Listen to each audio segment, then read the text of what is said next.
Esto es el nuevo proyecto, nueva dirección de U51 Pro y la vía de libertad. Esta es la puerta de entrada. Aquí puedes ver lo que es el lado derecho de la entrada.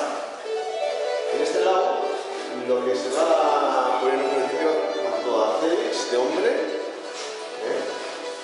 para de jackets de Gore-Tex, Procel, fibra hueca, insulación, Atoms, todos los foros polares, 6 polares, todo mujer de Arc'teryx, también chaquetas, foros polares, Atoms, igual que el hombre, pero mujer. Ahí está el vestuario, puedes verlo.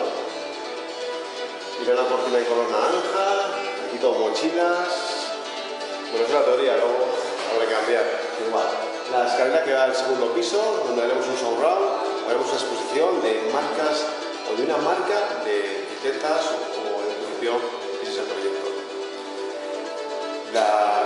Hoy acabamos de poner las luces, fotoperchero, que queda todo lo que es destinado pues, a neoprenos, todo que sea atletismo o running. Y aquí va ASOS ciclismo. En principio eran los cruces largos,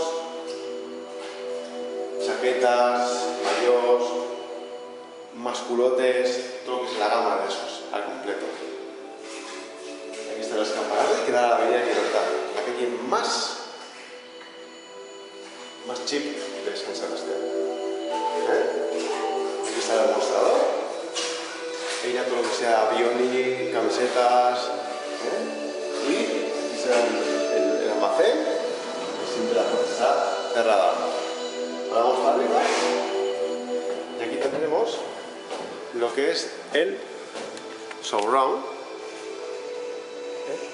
que de momento pues bueno, pues está sin nada, pero que en breve lo acondicionaremos.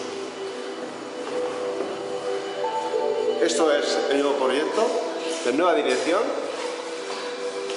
y espero que os haya gustado y que lo disfrutéis.